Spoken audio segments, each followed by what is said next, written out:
میں اب کے یہاں آیا تو لڑکی میں نمایاں تبدیلیاں دیکھیں۔ وہ اب پختہ کار عورت دکھائی دیتی تھی اور قدرے صاف ستھری رہنے لگی تھی۔ پہلے روز میں نے کھانے کے وقت محسوس کیا کہ چچا کچھ کھوئے کھوئے اور بے چین سے ہیں۔ کھانے کے بعد انہوں نے مجھے دوسرے کمرے میں بلایا۔ ان کے بلانے کے انداز میں بھی گھبراہٹ تھی۔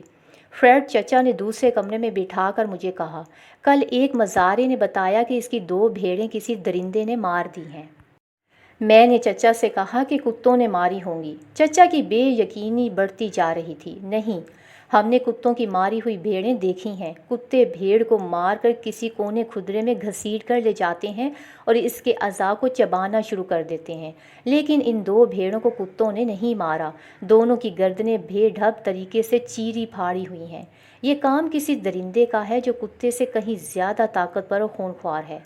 لیکن ایسے درندے اس علاقے میں کہاں؟ میں نے تو کہہ دیا، لیکن میں سوچ رہا تھا کہ 2 بھیڑوں کا مارا جانا چچا کے لیے اس قدر پریشان مسئلہ کیوں بن گیا ہے۔ انہوں نے جنگل کا کونا کونا دیکھ ڈالا، لیکن سوائے چند نشانوں کے کچھ نظر نہ آیا۔ یہ انسانی پاؤں کے نشان تھے۔ چچا اور زیادہ مضطرب ہو گئے۔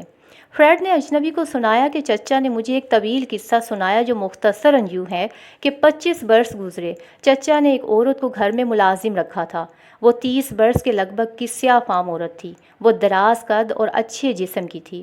اس کے نقش و نگار میں صرف ایک چیز تھی جو سب کو فوراً نظر آ جاتی تھی، اور وہ تھیں اس کی آنکھیں۔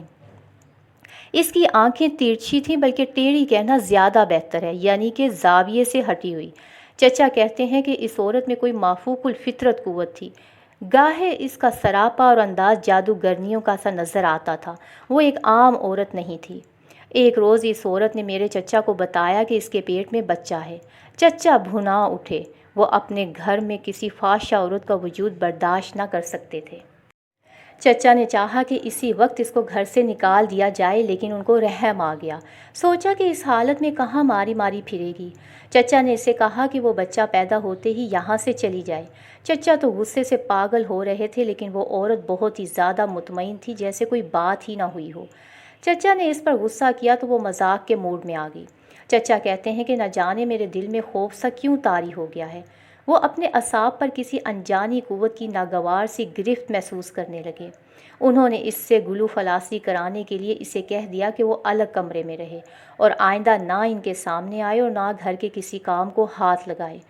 چچا نے اس کا کمرہ علیحدہ کر دیا۔ فریڈ اجنبی کو کہانی سنا رہا تھا اور اجنبی سر جھکائے سن رہا تھا۔ تاریک اور یک بستہ رات گزرتی جا رہی تھی اور گاڑی آنے میں ابھی بہت دیر تھی۔ شاید برف باری کی وجہ سے کہیں پیچھے دور رک گئی ہو۔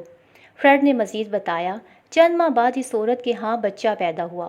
چچا کو اطلاع دی گئی کہ بچہ ٹھیک ہے، لیکن عورت مر رہی ہے، شاید جلد ہی مر جائے گی۔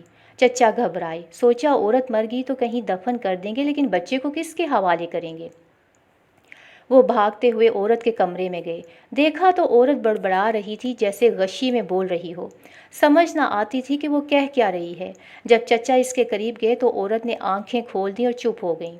اس نے لیٹے لیٹے اپنے پہلو سے بچے کو اٹھایا اور میرے چچا سے کہنے لگی، یہ بچہ تمہاری جائیداد کا وارث ہوگا۔ اس نے چچا کو گہری نظروں سے دیکھتے ہوئے کہا، میں نے اسے اچھی طرح سے ذہن نشین کرا دیا ہے کہ اسے کیا کرنا ہے۔ یہ میرا اچھا بیٹا ثابت ہوگا اور اپنا مورثی حق کبھی نہ چھوڑے گا۔ اور جو کوئی اس بچے کو وراثت کے حق سے محروم کرنے کی کوشش کرے گا وہ زندہ نہ رہے گا۔ عورت نے آخری ہچکی لی اور اس کا سر ڈھلک گیا۔ مرتے مرتے عورت نے سرگوشی کی، بچے کے ہاتھ دیکھے اور عورت ہمیشہ کے لیے خاموش ہو گئی۔ میرے چچا نے بچے کی بند مٹھیوں کو کھول کے دیکھا۔ بچے کے دونوں ہاتھوں کی تیسری انگلی دوسری انگلیوں سے بہت زیادہ لمبی تھی اور غیر معمولی طور پر لمبی تھی۔ اس بچے کو ایک ملازمہ اٹھا کر لے گئی۔ وہ خدا ترس عورت تھی۔ دیہات کے لوگوں نے چچا کو بتایا کہ جس انسان کی تیسری انگلی یعنی چھوٹی انگلیوں کے ساتھ والی اس قدر لمبی ہو وہ بظاہر تو انسان ہوتا ہے، لیکن اس میں بھیڑیے کی درندگی اور بھیڑیے کے ہی اوصاف ہوتے ہیں۔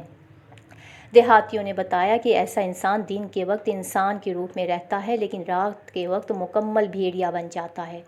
جہاں کوئی انسان یا بھیڑ نظر آئے وہ اسے دبوچ کر اس کا خون پی لیتا ہے۔ لیکن چچا ان تہمات کو ماننے والے نہیں تھے۔ انہوں نے کوئی توجہ نہ دی۔ وہ قدرے مطمئن ہوئے کہ بچے کو ایک ملازمہ اٹھا کر لے گئی ہے اور اس کی ماں مر گئی ہے۔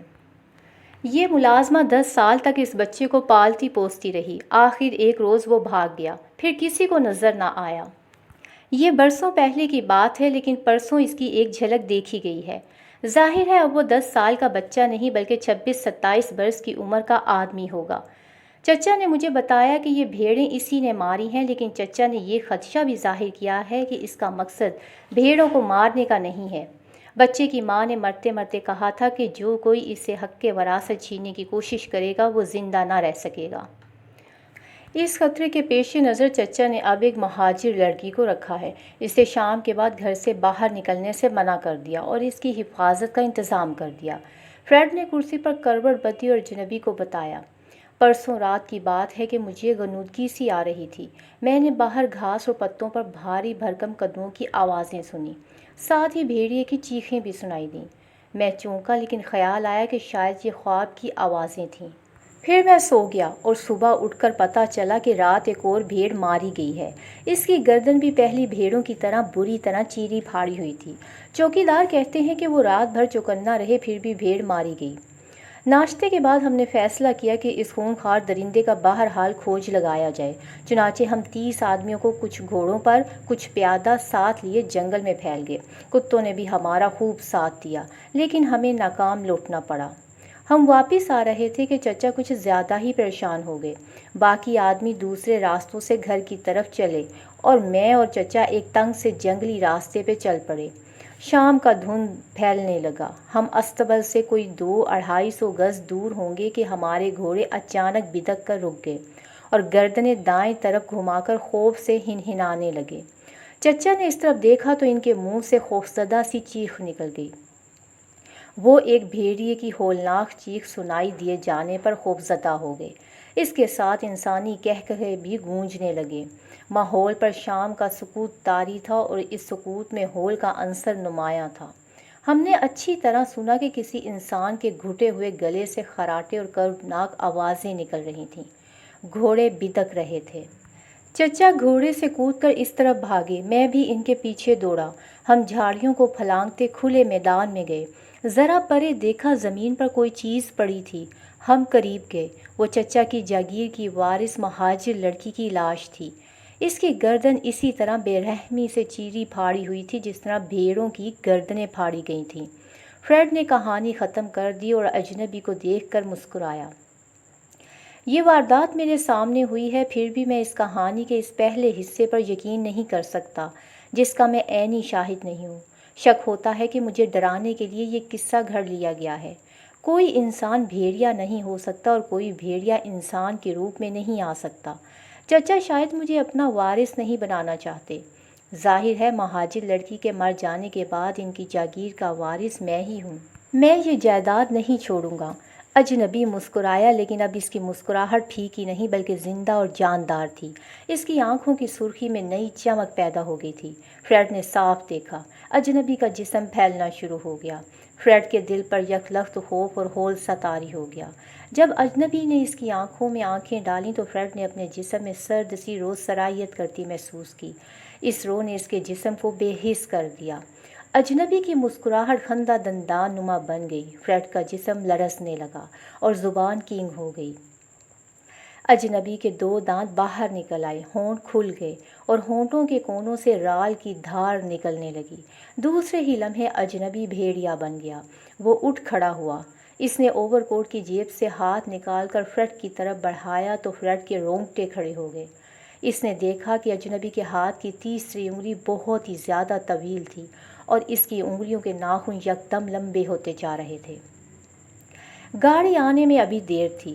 رات کے یکبستہ سناٹے میں بھیڑیے کی ہولناک چیخ ابھری اور فضائے بسیط میں پھیلتی چلی گئی۔